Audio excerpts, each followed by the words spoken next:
नमस्कार दोस्तों, इजी ज्ञान में आपका स्वागत है। चलिए आज हम जानेंगे कि IBPS PO का फॉर्म अप्लाई कैसे करना है। इसको अप्लाई करने के लिए सबसे पहले हम IBPS की वेबसाइट है उस पर चले जाएंगे। इसके बाद हम CRP PO के यहाँ पे क्लिक करेंगे। क्लिक करने के बाद हम अगले पेज पे यहाँ पे आ जाएंगे। फिर हमें 3 ऑप्शन देंगे। हम यहाँ पे जो भी टेस्ट होगा क्योंकि 12th है ये, तो इस पर हम क्लिक करेंगे। उसके बाद हम इस पेज पे आ जाएंगे। इस पे 3 लिंक दिखेंगे। तो जैसे कि हमने पिछले वीडियो में डिस्कस किया था, ये बिल दिखने के लिए है और ये एडवर्टाइजमेंट देखने के लिए है और अप्लाई करने के लिए होगा। इस पर हम क्लिक करेंगे तो हमारे पास एक नया फॉर्म खुल जाएगा। यहाँ पे भी अब यहाँ पे login for already registered candidates, अगर आपने लॉगिन कर लिया है तो आप रजिस्ट्रेशन नंबर और पासवर्ड डाल के यहाँ पे ठीक है डाल के लॉगिन कर सकते हैं। और अगर आपने लॉगिन रजिस्ट्रेशन नहीं किया है तो यहाँ पे क्लिक करेंगे, click care for new registration. अब यहाँ पे देखिए क्या क्या डिटेल्स आ रही है। यहाँ पे 6 स्टेप्स है। पहला यहाँ पे बेसिक इन्फॉर्मेशन है। बेसिक इन्फॉर्मेशन आप सबमिट करेंगे, उसमें ये सारी डिटेल्स है। First name, middle name, last name, फिर यहाँ पे mobile number, confirm mobile number. ये सब करने के बाद ईमेल एड्रेस यहाँ पे पूछेगा। ईमेल एड्रेस अपना डाल देंगे जो भी ABC होगा ये अपने आप। उसके बाद यहाँ पे डोमेन बस सिलेक्ट करना होगा। जीमेल होगा तो जीमेल, लाइव वॉइस जो भी होगा आपका याहू होगा तो याहू यहाँ पे सिलेक्ट कर लेंगे। फिर यहाँ पे ईमेल एड्रेस पूरा ये जो है डोमेन के साथ आप यहाँ पे एंटर करेंगे। फिर कैप्चा एंटर करने के बाद सेव एंड नेक्स्ट कर लेंगे। फिर अगले पेज पे आ जाएंगे। अब अगला पेज जो कि फोटो एंड सिग्नेचर का पेज आएगा। उसके बाद अगर हम फोटो एंड सिग्नेचर वाले पेज पे जाएंगे तो हमारे पास ऐसा अपीयर होगा जहाँ पे scan photograph of the candidate and यहाँ पे सिग्नेचर अपलोड करना होगा। तो यहाँ पे हम सबसे ध्यान देने वाली बात है जो कि फोटो और सिग्नेचर में साइज का है। और सिग्नेचर सिर्फ ब्लैक पेन से होना चाहिए, वाइट पेपर पे ब्लैक पेन से। इसके अलावा जो कि थंब है वो थंब भी चाहिए होता है। थंब इम्प्रेशन लेफ्ट हैंड को ब्लू और ब्लैक दोनों इंक से कर सकते हैं, लेकिन जो हैंड डिक्लेरेशन होता है उसे ब्लैक पेन से ही कर सकते हैं। और वाइट पेपर पे दोनों होना चाहिए। तो यहाँ पे आप साइज देख लेते हैं। यहाँ पे पूरी डिटेल्स हमारे पास दी गई है।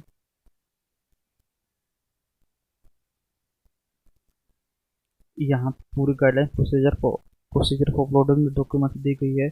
यहाँ पे सारी चीज़ें आप एक बार पढ़ लीजिएगा ध्यान से, क्या क्या करना होगा। यहाँ पे भी सब कुछ है।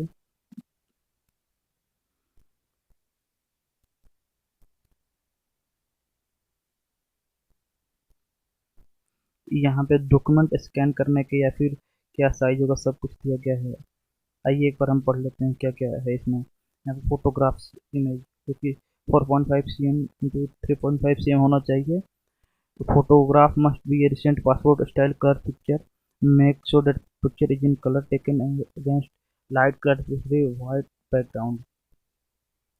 फिर यहाँ पे भी डायमेंशन है 200 इंटू 230 पिक्सल्स। और साइज जो बहुत ही इंपॉर्टेंट है, size of file should between 20 to 50 KB।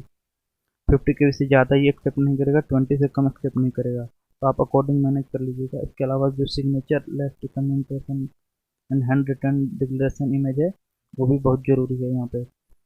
यहाँ पे द एप्लीकेंट है to sign on white paper with black ink pen, ये बहुत ज़रूरी है। इस फाइल का साइज होना चाहिए 10 टू 20 KB। 20 KB से ज़्यादा ये नहीं होगा। फिर लेफ्ट हैंड थंब इम्प्रेशन जो है वो वाइट पेपर पे ब्लैक और ब्लू इंक से होना चाहिए। फाइल साइज ये भी 20 टू 50 KB होगा। तो जो कि डिक्लेरेशन है जो कि फाइल साइज 50 टू 100 KB की मैं दिखा देता हूँ अभी कैसे क्या आपको लिख के बताना है। यहाँ पे स्कैनिंग द डॉक्यूमेंट्स दिया गया, आप कैसे स्कैन करते हैं वैसे आप कैसे स्कैन करिएगा तो अपने आप ही वो ले लेगा। उसके अकॉर्डिंग अगर स्कैन नहीं हुआ होगा तो एक्सेप्ट नहीं करेगा इमेज डॉक्यूमेंट। चलिए मैं आपको डिक्लेरेशन एक बार दिखा देता हूँ। यहाँ पे ये रहा, ये जो हमारा 110 डिक्लेरेशन है। यहाँ पे ये जो हाईलाइटेड है इसमें आप अपना नाम लिखेंगे। उसके बाद hereby declared that all the information submitted by me in the case form is correct, true and valid. I will present the supporting documents as and when required. आप ये सेम टू सेम ऐसे ही आप भर सकते हैं वहाँ पे। तो फोटो एंड सिग्नेचर करने के बाद जो थर्ड वाला सेक्शन है वो कुछ बड़ा होगा, उसमें सारी डिटेल्स में भरने होंगे। इस पर हम क्लिक करेंगे तो फिर हमारे पास नया पेज ओपन होगा। तो अगर हम उसके आगे डिटेल्स वाले सेक्शन पे जाएंगे तो हमारे पास से यहाँ पे 3 सब सेक्शन होंगे। बेसिक जो कि कैटेगरी आप क्या हैं इस कैटेगरी से, फिर और भी बहुत सारे डिटेल्स मांगे जाएंगे। उसके बाद क्वालिफिकेशन, आपकी एजुकेशनल क्वालिफिकेशन क्या है, और भी सारी डिटेल्स क्या है, आपने कंप्यूटर कोर्स किया है या फिर एम्प्लॉयड हैं या फिर कभी काम कर रहे हैं या नहीं कर रहे हैं, वो सारी डिटेल्स भरनी है। फिर थर्ड नंबर पे है प्रेफरेंस भरना होगा। प्रेफरेंस यानी कि बैंक का प्रेफरेंस होता है, इसमें मैं दिखा देता हूँ कि कौन कौन से बैंक के प्रेफरेंसेस आएंगे। तो यहाँ पे ये रहे बैंक के प्रेफरेंसेस। यहाँ पे आप चाहे जो भी भर सकते हैं अपने मन से। ये मैंने अपने मन से ऐसे ही सिलेक्ट किया हुआ है, आप इसमें से कोई भी सिलेक्ट कर सकते हैं। सारे बैंक्स को आपको सिलेक्ट करना ही होगा। अगर जैसे आपको बैंक ऑफ बड़ौदा फर्स्ट में रखना है तो सबसे पहले बैंक ऑफ बड़ौदा पे क्लिक करेंगे। बैंक ऑफ महाराष्ट्र सेकंड रखना है तो उसके बाद इस पर क्लिक करेंगे। ऐसे करके आप रेफरेंस सेट कर सकते हैं। उसके बाद वेलिडेट टू डिटेल्स करके या 7 नेक्स्ट कर सकते हैं। ये जब ये वाला सेक्शन हम फिल कर लेंगे, जब हम थर्ड वाला सेक्शन फिल कर लेंगे डिटेल्स को, प्रीव्यू आएगा जो हमारे डिटेल्स सही है या नहीं।